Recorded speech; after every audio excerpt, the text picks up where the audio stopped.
Okay. Hello. So it was like half cut off. So it was just like, oh. You know, I thought that's what I was planning on. Oh gosh. Oh gosh. Oh no. How are you? Good morning. Good morning. Hello. I'm good. I have my coffee. You have your I coffee. also This have is a coffee. the pumpkin spice. Oh, I'm just now realizing I need to fix What? the commands on stream, but it's okay. Whatever. Is it gonna say games? It's gonna say these That's are all the right. That's games that from we yesterday. played. In case you were curious. Happy Uh-huh. Sunday, everyone. It's Sunday. It is Coffee talk very nice with Jeff and outside. Lynette. Really nice. I took out the garbage earlier, so I was outside and stuff, and I was like, "Wow, it's a beautiful morning. It was really, really nice out there." Yeah, It's windy. it smelled smoky, but I think it's Yes, because there's a building on fire downtown. It was a wait, tortilla really? factory. Yeah. I thought that maybe like one of our neighbors was using like No. their fireplace, but oh No, gosh. unfortunately, it looks Oh, like the no. building is going to be lost. But Oh. yes. Wow. Yeah. Well, okay. I didn't So actually smell it when I went real. outside. I smelled it earlier this morning. Like So when they may have we already walked outside. battled the fire. Like, because the photos I saw could have been from a couple of hours ago. Oh I'm my not sure. gosh. Okay. When I went out there, I did not smell smoke. But it's quite windy, and it's just really nice. Very, very nice. Nice fall day, crisp, beautiful, windy. Windy. Also windy. We call Winston Windy. We also call Winston. Well, I do. I don't know if Jeff does. I call him Winky sometimes. Oh yeah, all the time. Little Yes. Winky boy. Well, part of it is because literally, He like, winks. sometimes he winks when he's just like, we're having a staring contest. Yeah, and then he'll do like a little wink because he like doesn't know what to do. So, also, little house elf Winky. Yeah. Mhm. Oh. Mhm. Yes. Good segue, Lynette. Good segue. Well done. Yeah. Should we get into it? Yeah. Once ready. Turn to page 95, the Quidditch World Cup.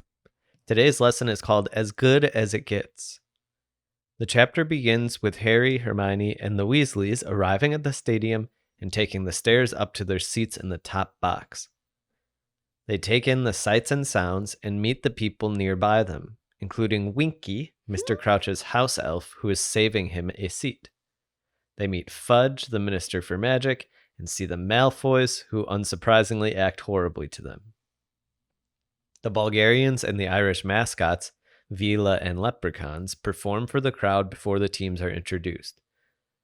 Krum is very young and absolutely fantastic on a broomstick. As the game starts, however, it becomes clear that Ireland is significantly better than the Bulgarians. Eventually, the Irish are up by over 150 points, but Krum still catches the snitch just to get it over with. The match ends, and our friends get an up-close look at the teams as they come through the top box to be honored. The chapter ends with Fred and George requesting their winnings from Ludo Bagman. Yeah, I just wrote a bunch of words to start. So usually what I do is I search for the Wizarding World entries, and I tried to find one for Winky, and there is not an entry for Winky. Really? I think because like an official one. I think because Winky is not in the movies. So I think that they only, well, I don't know if they do, but when Pottermore transitioned to Wizarding World, like things got lost. So I'm not sure if there ever was an entry about Winky, but like I couldn't find anything. One of the first things that popped up on my Google though was why isn't Winky in the Harry Potter movies? That was like a thing that people were asking. I don't know. I didn't make the movies, but that's all that I found. It's worth talking about a little bit, I think, as time goes on. The creative decision there is kind of fun because I think we all kind of recognize how difficult it is to do everything that happens in a book in a movie, right? Especially as the books get themselves quite long. Yeah. There should just be like a 20,000 part play where Everything. you just have everything. Everything is acted out. Yeah. Because Winky isn't the only cut. Right. Well, Ludo. The first two movies are more the first movie is like verbatim, almost verbatim, like the exact very similar. book. Chamber of Secrets, Very close. mostly the same. Prisoner of Azkaban, like there. I mean, it's still close, but there's like a few minor things. I don't remember. Even if we off the brought top those of my out. head, I can't like think of something obvious. But yeah, Yeah, and then when we get into the later books, the longer books, the more cinematic movies, those become big changes, which, different mode, different kind of goal with what they're trying to do with the storytelling. But I was like, I love the description. It's like she has like a little tomato nose and she's like, Dobby. And I was just like, oh no, you call it's not Dobby, but knows Dobby, I know, it's just so cute. I was just like, oh my gosh. But, Dobby is getting a little full of himself as a house elf, asking for payment for labor. Yeah, Harry's just kind of like, yeah, what? About time he had some fun. Why wouldn't he get paid? And then, of course, the Malfoys come in, which is great juxtaposition. Oh my gosh. Every Because it's time they interesting. enter, I am like, oh. The fact that Winky is up there is actually meaningful to the story. It will actually have plot meaning, which I always really enjoy. It's not just like, because as you may have noticed, Crouch doesn't show up. Oh, yeah. Yeah. I do have an image of look at this. Our Quidditch stands, if I can show. Ooh, muscles. From the illustrated. There's like Harry, Ron, Hermione. There's like the Weasleys. There's the Malfoys are actually behind them, which I find kind of funny. Narcissa looks a particular way. Lucius and Draco. Is this on the left? Is that Percy, the balding man with the glasses? I'm like trying to like identify who these people are, and I'm like, who are? My God, I hope not. He's like 18. I know, but there's no other person with glasses. He looks terrible. Who knows? God. Yeah, I don't know. Because he probably made a Horcrux on that report on the cauldrons. Oh, poor Percy. Percy is actually the villain in our modern day story, Harry Potter Wizards Unite. Just kidding. But yeah, so Winky. That's a great photo. Winky is there. There's a bunch of people there. They're all in the stands. Harry wants to jump off the box because of the Veela, which I also tried to look up Veela, but there wasn't anything specific. There were some like little minor fact things. So Veela actually are also not mentioned at all in the movies. Right. Though eventually we'll find out or get to meet people, or we'll find out that there are half Veela, quarter Veela, in sort of but oh my goodness, Veela. Yeah. Or there's like plug your ears or whatever. Just after they scored. Yeah. I like that too. Oh my gosh. There's so much that I like. The mascots are just back and forth with each other. Yes. Very taunting. And then I like the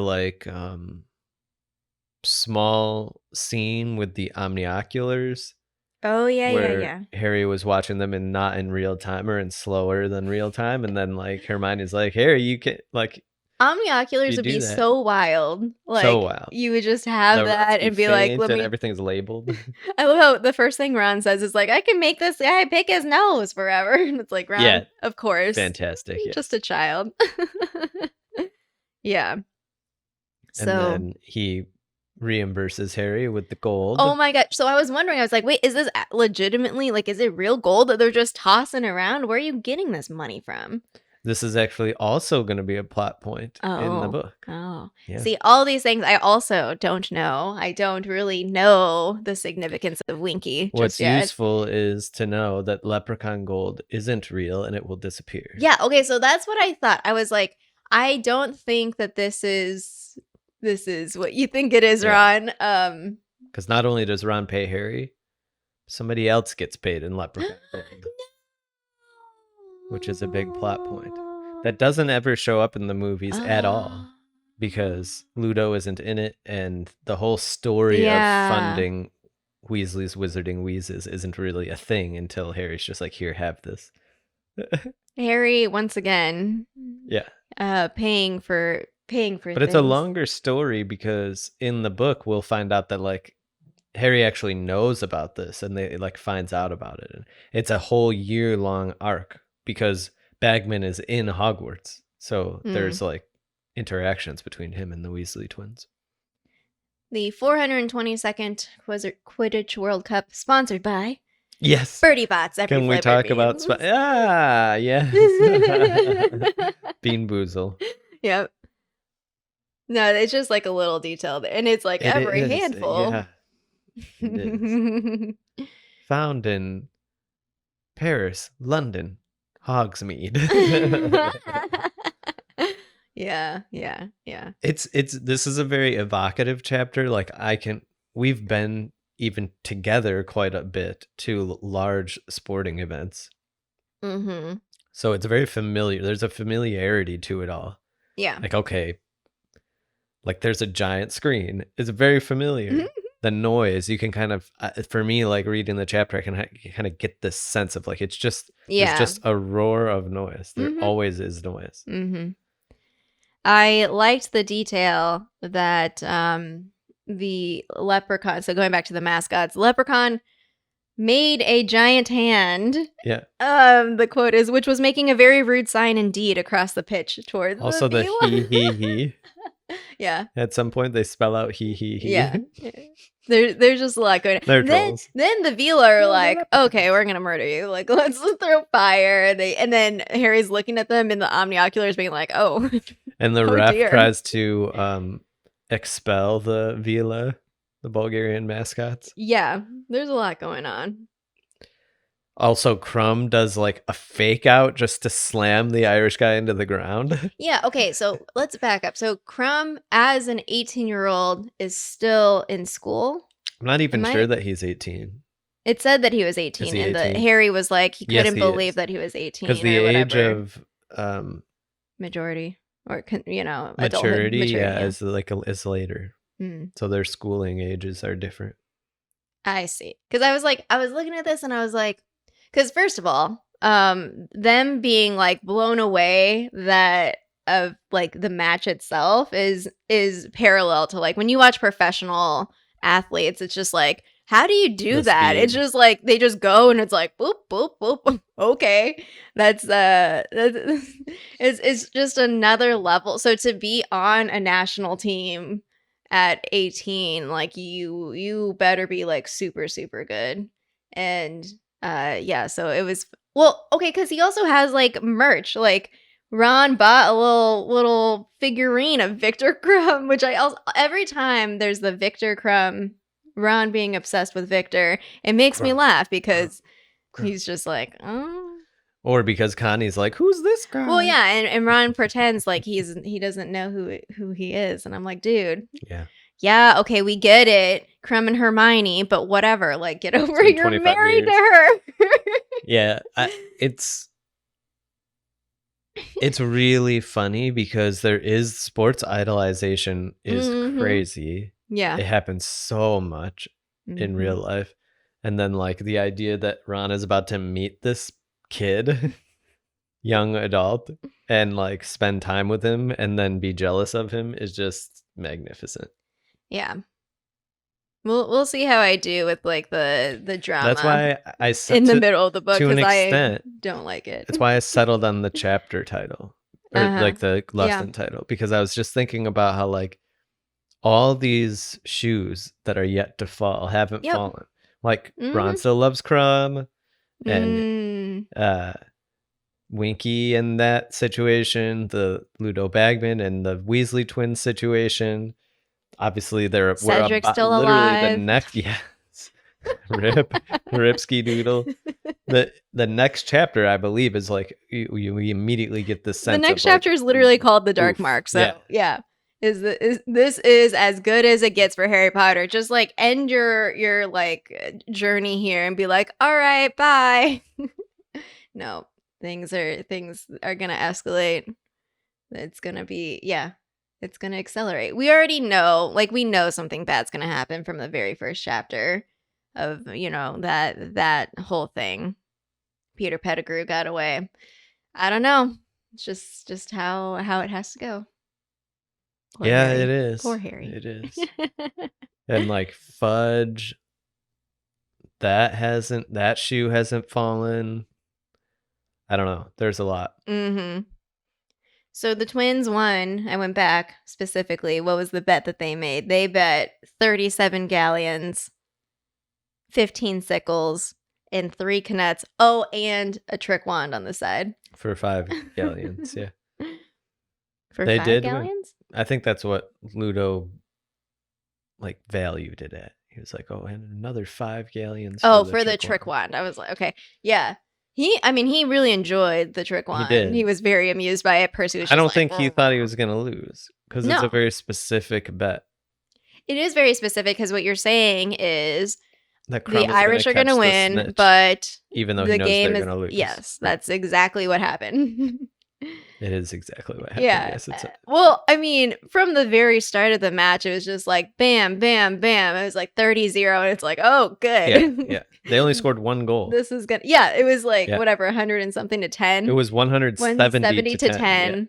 Yeah. I think there is some, but we've talked about this before. It is the most peculiar sports rule. You can't, as far as I know, there's not very many analogs here where you could end the game in a losing position on purpose. Yeah. Which is really fascinating. Yeah. And between the two seekers, Krum was probably the better seeker anyway. So it's like, I don't know. In terms of who was going to catch the snitch, so might as well do it now or, when you can rather than try to score more points, which is not going to happen anyway. That was the whole, was it Harry? Harry was explaining to Ron, why Krum would do something like that. And I have to say for me, it's a disappointing thing that this can even happen or even acquiescing in this way, especially when literally 1 goal. If you scored 1 goal at this score, then catching the snitch would be a tie. Yeah. So it's not like they were down by 400 points. No. They're down by 160 and the snitch is worth 150. Yeah. Anyway. But the difference with Quidditch and other sports that we have is that it catching the snitch is the end game. It's so you have to end it by that. It is also notable that Lynch sees the snitch first. So it's not entirely up to Krum. I think he knows that if he doesn't try to catch it at all. He saw the snitch first because Krum got smashed in the face. Yep. All these things I could see that I could see a lot of fouls, or I could imagine a lot of fouls, especially the longer it goes on, the more taunting that goes on, the more it's just people are just getting angry. And I note, as I think we talked about this in a previous episode as well, is that in this Quidditch World Cup, more than just the 3 chasers throw the quaffle. The beaters also use the quaffle actively. If I'm following the announcer correctly, which is that it's more than just the 3 chasers, especially on the Irish team, that take possession of the quaffle. Which I find really interesting. Because I think when we're first introduced to the game, it feels like the beaters are only worried about the bludger. And would never touch the quaffle. Well, I think also difference between expert and novice. Right. This is what I'm saying. So they're doing both. They're yes, right, right. Yeah. Which I find really interesting. It's like how in professional soccer, defenders often do big runs to go on offense and do offensive things. So it's kind of interesting. Yeah. I always enjoyed that. If that was on purpose, it's really, really nice of oh, well, at the highest levels. Because in some sense, from Harry's perspective, we've skipped a lot of levels. Because as far as I know, he's never really watched any professionals. And this would be even beyond professionals. This is international. Right. These are the best of the best. Yes. Of players. So we could see some leapfrogging of strategy and tactic. I know that J.K. Rowling probably had things to work off of. There's a lot of similarities to other mythologies and such, but to have oh, I'm going to create a sport. I just think about these things of I mean, and part of it, and it's funny because a lot of times people will be like, oh, well, Quidditch makes no sense. And it's like, well, if I designed a sport and was like, this is how the game is played, it probably wouldn't make sense anyway either.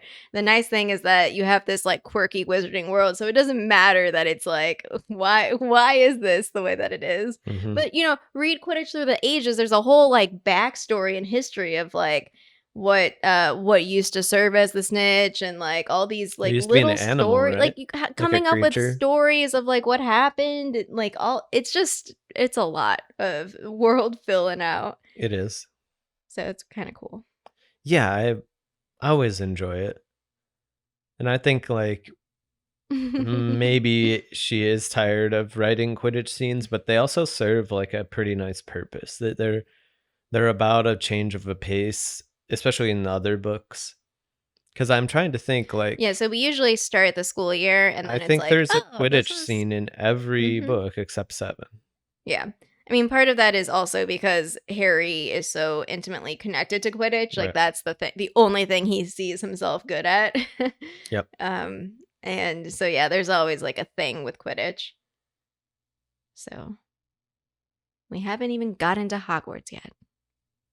No. We are 8 chapters in. And we still won't be. We won't. Yeah, well, yeah. Yeah. Because I'm trying, I mean, just there might even be 2 more chapters or 3 more chapters until we're there.